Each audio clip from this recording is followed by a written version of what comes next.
naval vessels plowing through the South Pacific, 24 of which are battleships.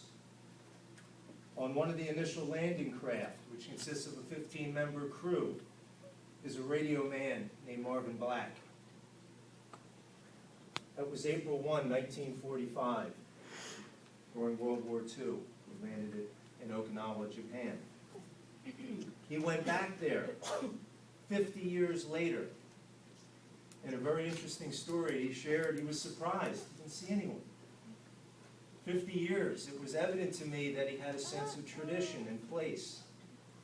He said that the beach he remembered now, there were lots being sold as parcels for waterfront property there.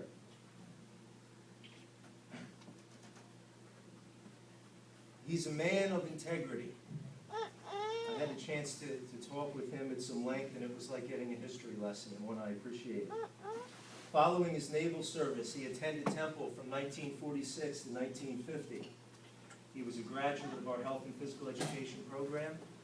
He went on to teach for over 20 years in Philadelphia, particularly at the junior high school level, such as at Sayers, Fell, and as well at Central High School.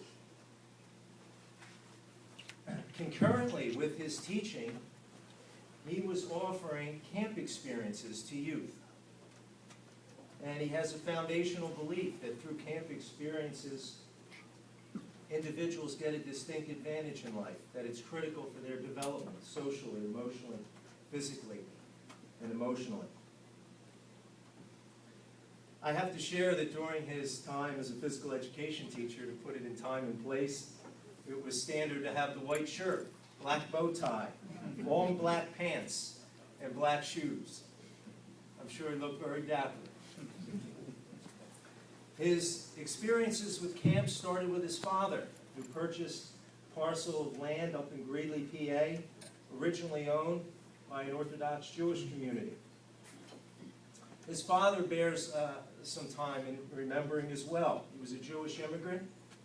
He started the South Philadelphia Hebrew Association. This was an organization through which many Jewish immigrants played basketball in a professional league on the East Coast. It was the forerunner of the Philadelphia Warriors, and then, as you know, the Philadelphia 76ers.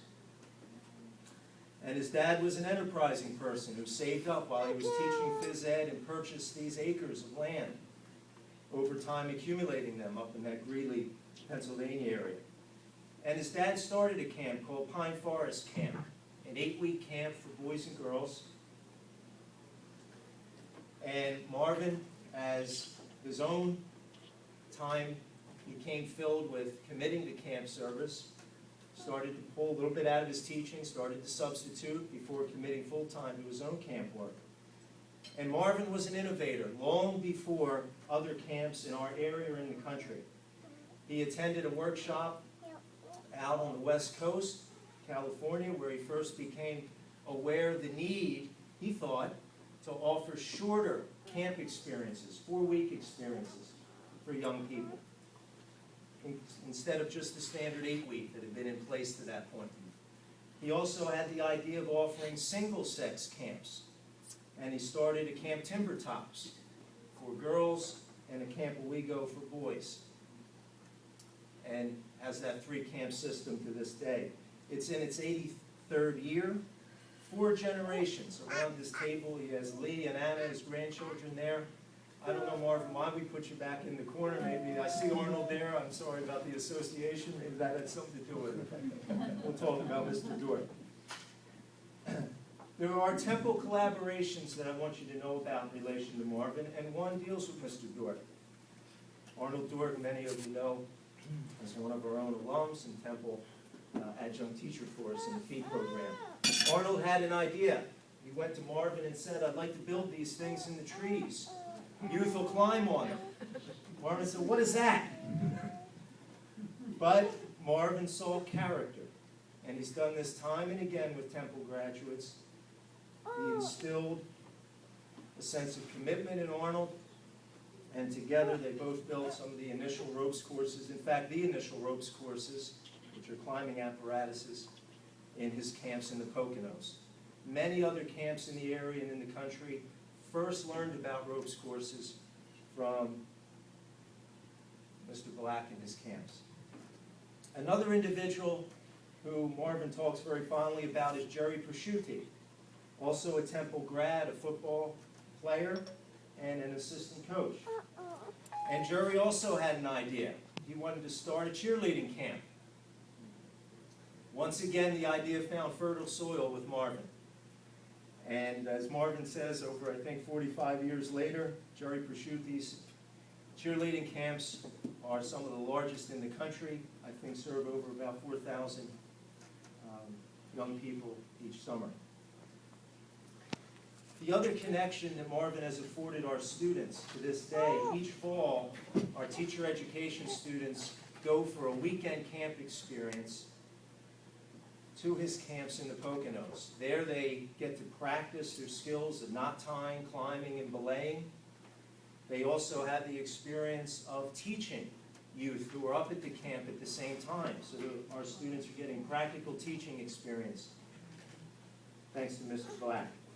This began, some of you may know some of the Temple names I'm about to mention, Michael Goldberger, Tom Jacoby. It was with their initial support that this adventure weekend got started, and of course the tireless work of Arnold Dork. I don't know if it's true, you can ask Mr. Black and Arnold. Apparently that first group that went for the adventure weekend had to forage for their own food. Apparently they only ate what they were able to kill. I don't know. They starved, yes. Marvin, we thank you for your long and sincere commitment to the development of young people through your camps and for your support of Temple students and our graduates. It is my pleasure to present the 2012 Alumni Achievement Award to Mr. Marvin Black.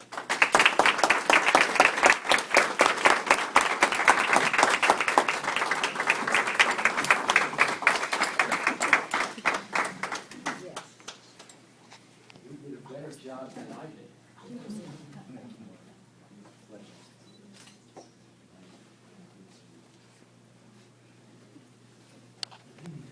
Jeff really did a beautiful job about my family, my Navy career, and where we are today. Arnold Dork, that's why I'm here, because of Arnold Dork.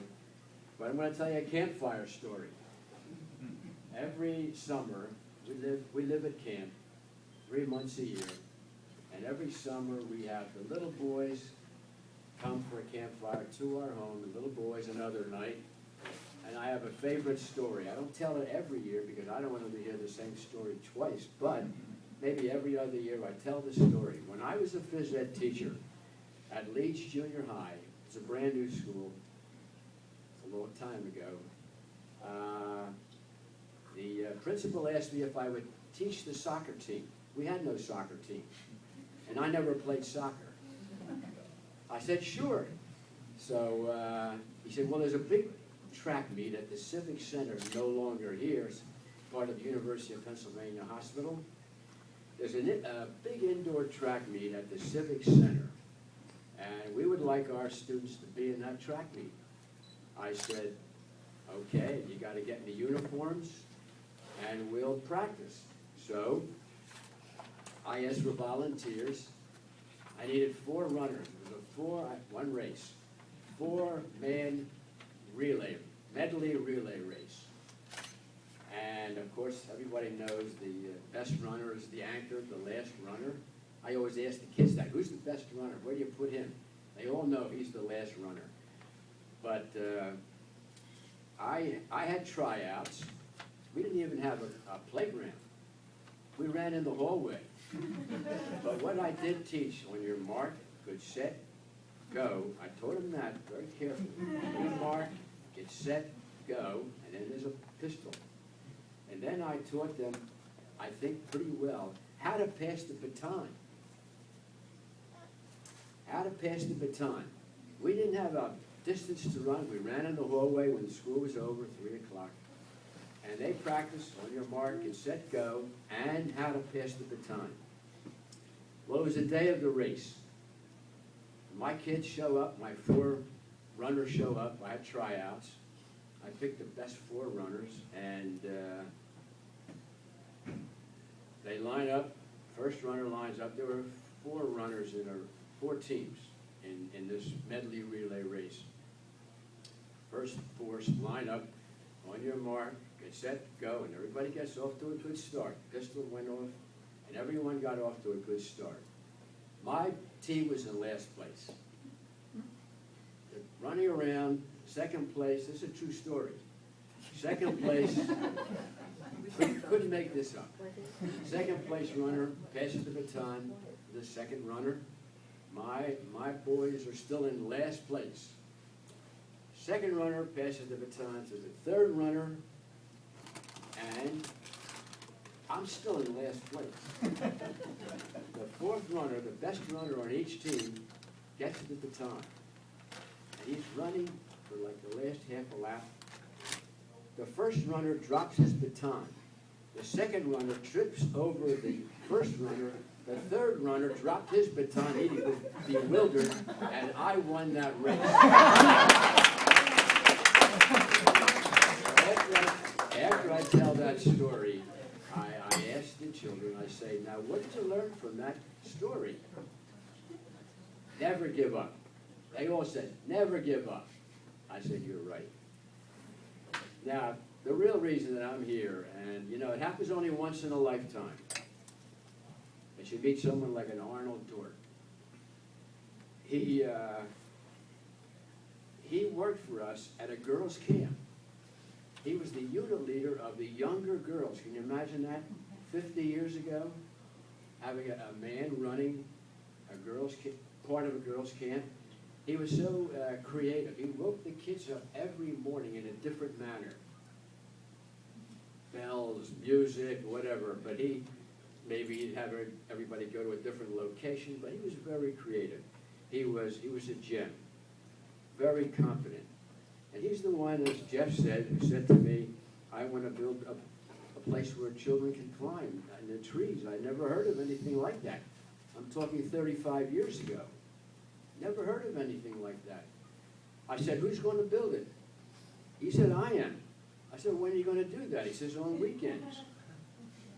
I said, well, what is it going to cost? He says, about $1,000. Well, in those days, I said, wow, it's like nothing. I mean, it was really nothing to build a course. He started that course. Took him 2 or 3 years to really get this course finished. It was the only one of any private camp that I ever heard of. And the word got around. Other camps started to build climbing courses, but this course was used as the model course of what a camp should build for safety and every type of precaution for children climbing up on trees, coming down zip lines, going up ladders. He had it all. He designs rope courses, climbing courses. He even designs climbing, parts of a climbing venture for disabled. He's amazing. So it happens once in a lifetime to meet someone like an Arnold Dort. We go back a long time, and it's because of him, and I appreciate his recommendation of me being honored today. Thank you all.